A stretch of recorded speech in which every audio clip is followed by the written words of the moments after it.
ओम शांति।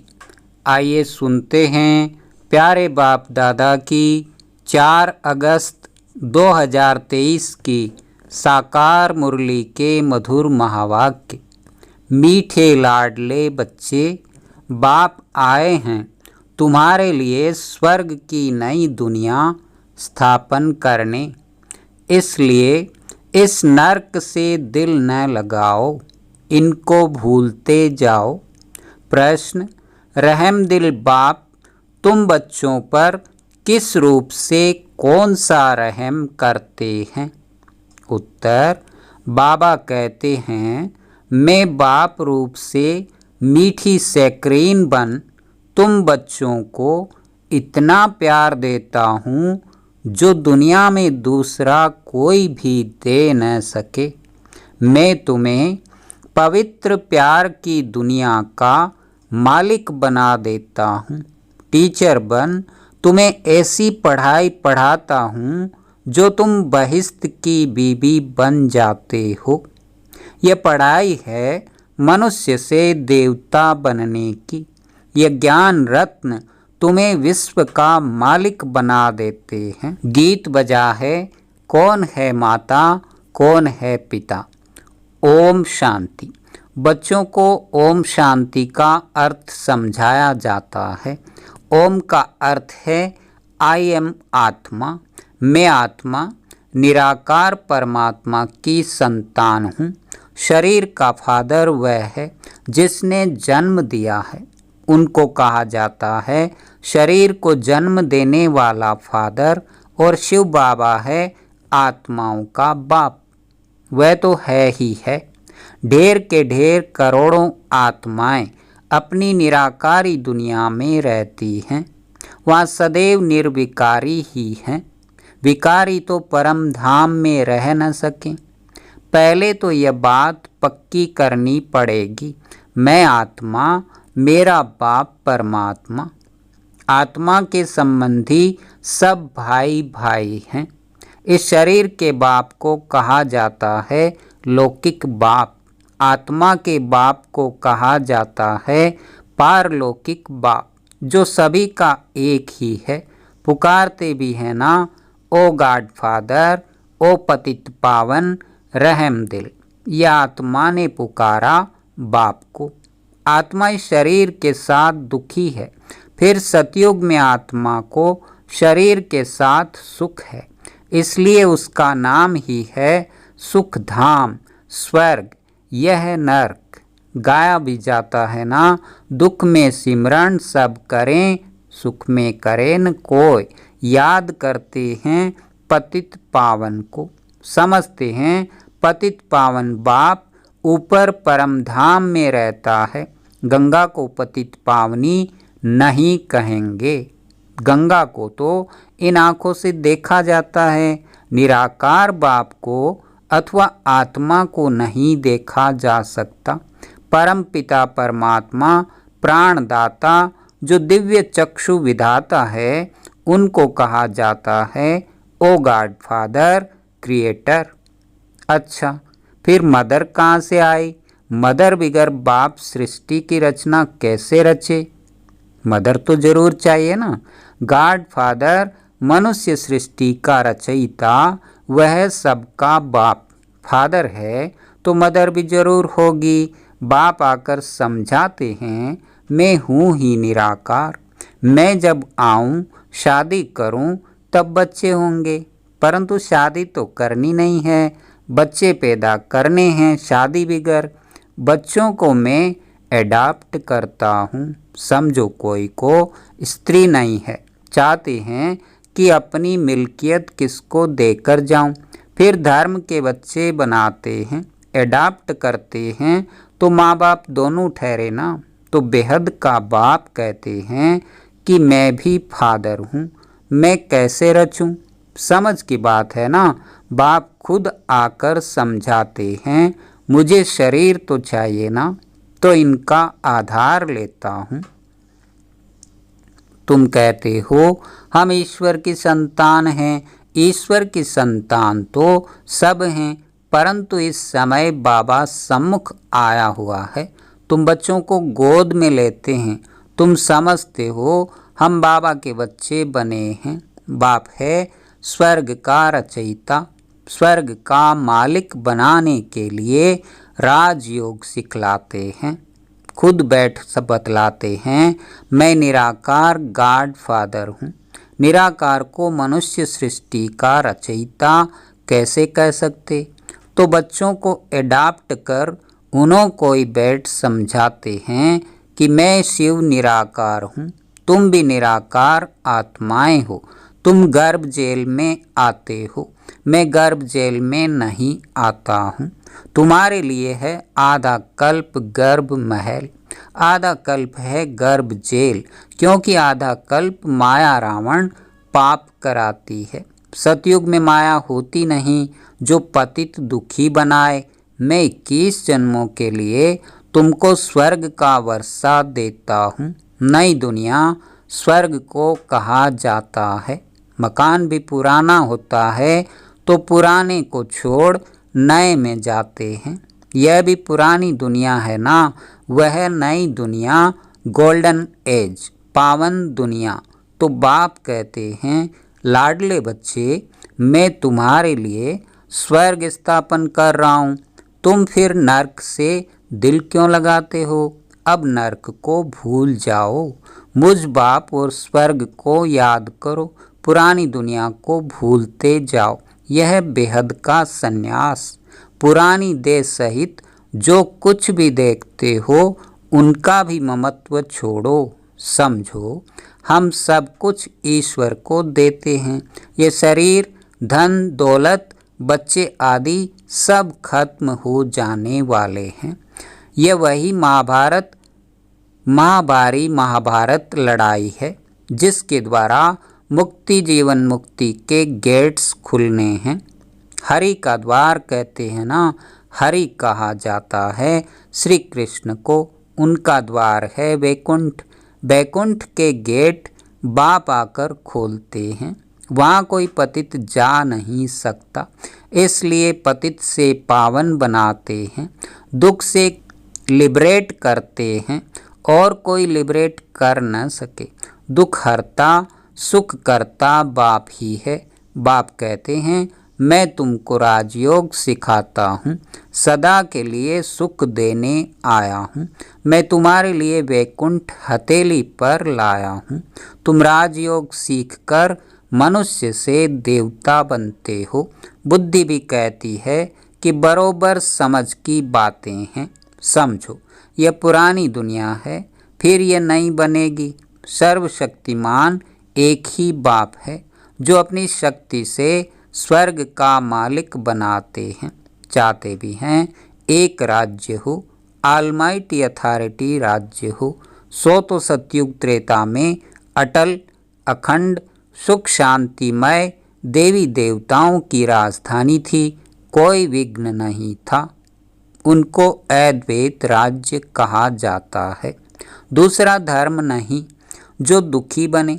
अभी देखो बल क्रिश्चियन एक ही धर्म के हैं तो भी उन्हों की आपस में बहुत लड़ाई होती है, क्योंकि माया का राज्य है। सतयुग में माया होती नहीं।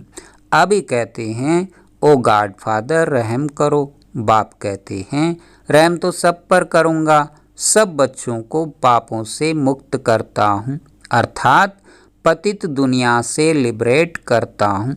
तुम सब आत्माओं को ले जाता हूँ निराकारी दुनिया में। बाकी शरीर तो भस्म हो जाएंगे। नेचुरल कैलेमिटीज़ गाई हुई है, आसार भी देख रहे हो, फेमन पड़ना जरूर है। अब बाप कहते हैं इस छीछी दुनिया से ममत्व तोड़ो। बेहद का बाप है सैक्रीन। कहते हैं मैं जो तुमको प्यार करता हूँ सो कोई कर न सके। अभी तुमको पवित्र दुनिया का मालिक बनाता हूँ। राजाई के लिए तुम पढ़ रहे हो, एम ऑब्जेक्ट बुद्धि में है। नया तो कोई समझ न सके जब तक कि कोई बैठ उनको समझावे। एक हफ्ता बैठ समझें कि मनुष्य से देवता बनाना है, इसलिए बाप को जादूगर कहा जाता है। ज्ञान रत्नों से मनुष्य को देवता बनाता हूँ। उनको रत्नाकर, सौदागर, मुसाफिर भी कहते हैं। तुमको आकर स्वर्ग की महारानी महाराजा बनाते हैं। मुसाफिर कितना हसीन है। तुम जो कोई काम के नहीं थे, अब तुमको पढ़ाकर बहिश्त की बीवी बनाता हूँ। तुम जानते हो हम सूर्यवंशी चंद्रवंशी बनने के लिए पढ़ रहे हैं। परमात्मा पढ़ाते हैं। तुम यहाँ क्या पढ़ते हो? तुम कहेंगे मनुष्य से देवता बनने के लिए पढ़ रहे हैं, क्योंकि यह आसुरी गुणों वाली मनुष्य सृष्टि विनाश होने वाली है। कहते भी हैं मुझ निर्गुण हारे में कोई गुण नहीं। तो वही रहमदिल बाप बैठकर तुमको पढ़ाते हैं। सभी धर्मों वाले एक निराकार बाप को ही परमात्मा मानेंगे। मनुष्य भल गॉड फादर कहते हैं, परंतु जानते नहीं कि वह कौन है, कहाँ आते हैं। अभी तुम जानते हो वह पुरानी पतित दुनिया में आते हैं, क्योंकि पावन दुनिया स्थापन करते हैं। पुरानी दुनिया को नई दुनिया बनाते हैं। नई दुनिया में तो सुख ही सुख है। बाबा कहते हैं नई दुनिया स्थापन करने कल्प कल्प मुझे आना ही है। यह तो बुद्धि समझती है कि रात के बाद है दिन, फिर चक्र में कलयुग आता है, कलयुग के बाद फिर सतयुग जरूर होगा ना। तुम बच्चों को कहा ही जाता है स्वदर्शन चक्रधारी। आत्मा जानती है मैं 84 जन्म कैसे लेती हूँ। कोई मनुष्य को सद्गति दे न सके, मैं ही आकर समझाता हूँ। हम तुमको पावन बनाते हैं। योग बल से तुम विश्व पर जीत पाते हो। बाप है सर्वशक्तिमान। बाप से तुमको बेहद का वर्षा मिलता है। आकाश, पृथ्वी, सागर आदि सब तुम्हारा हो जाएगा। यहाँ तो देखो आकाश पर भी हद, पानी पर भी हद लगी है ना। कहते हैं हमारे पानी के अंदर तुम नहीं आओ। तुम तो वहाँ सारे विश्व पर राज्य करते हो ना। स्वर्ग तो फिर क्या, स्वर्ग को भूल नहीं सकते। मनुष्य जब मरते हैं तो कहते हैं स्वर्गवासी हुआ, परंतु स्वर्ग है कहाँ? जरूर नरक है ना। यह है ही हेल। सब मनुष्य दुखी हैं, सब पतित हैं। यह राज्य ही रावण का है, जिसको जलाते रहते हैं परंतु जलता ही नहीं है। रावण को 100 फुट लंबा बनाते हैं और बढ़ाते रहते हैं, दिन प्रतिदिन लंबा करते रहते हैं, परंतु समझते नहीं हैं। ये समझ की बातें हैं। यहाँ देखो मुरली चलती है तो फिर टेप में भरी जाती है, क्योंकि गोपिकाएं मुरली बिगर रह न सकें। तो यह प्रबंध है। मुरली बिगर तो तड़पते हैं, क्योंकि यह मुरली है जीवन हीरे जैसा बनाने वाली। यहाँ बाबा पढ़ाते हैं जो मुरली फिर लंदन अमेरिका तक जाती है। बच्चे सुनकर बहुत खुश होते हैं। गाया हुआ है गोपिकाएं मुरली बिगर रह नहीं सकती थी।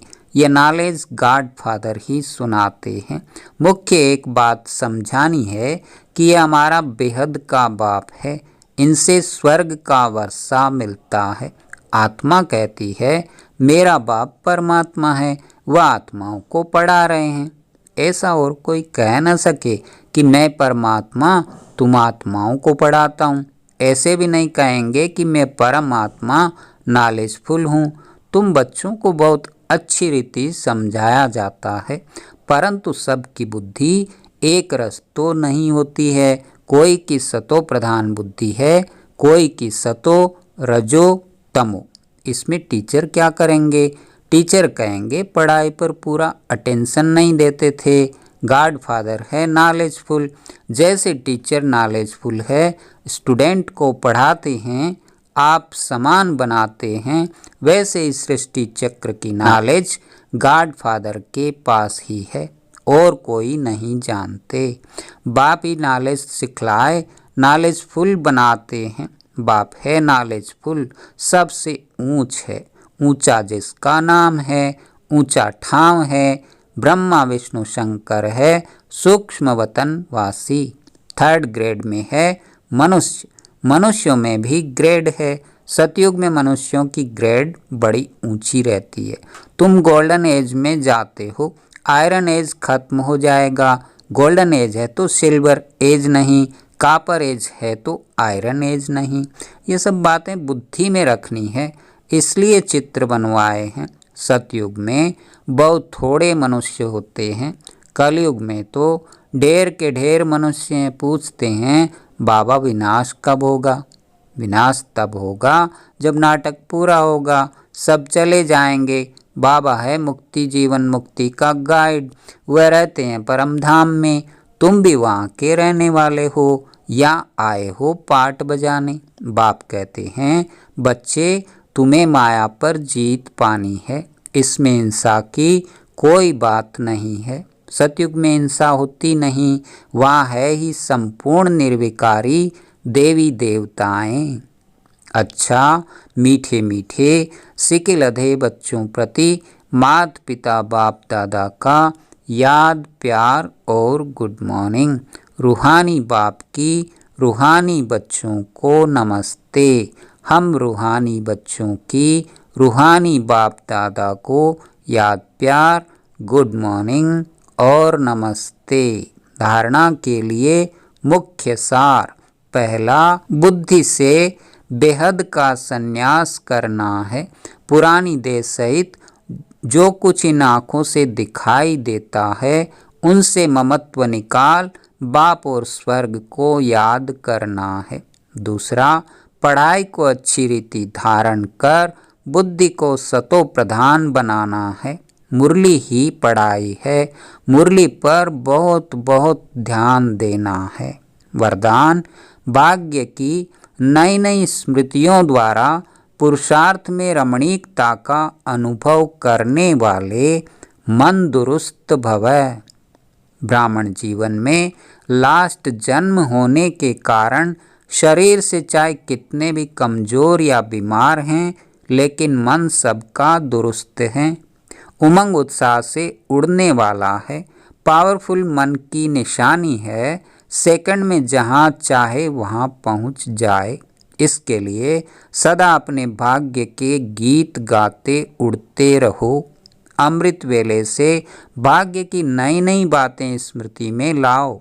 कभी किसी प्राप्ति को सामने रखो, कभी किसी, तो पुरुषार्थ में रमणीकता आ जाएगी, बोर नहीं होंगे, नवीनता का अनुभव करेंगे।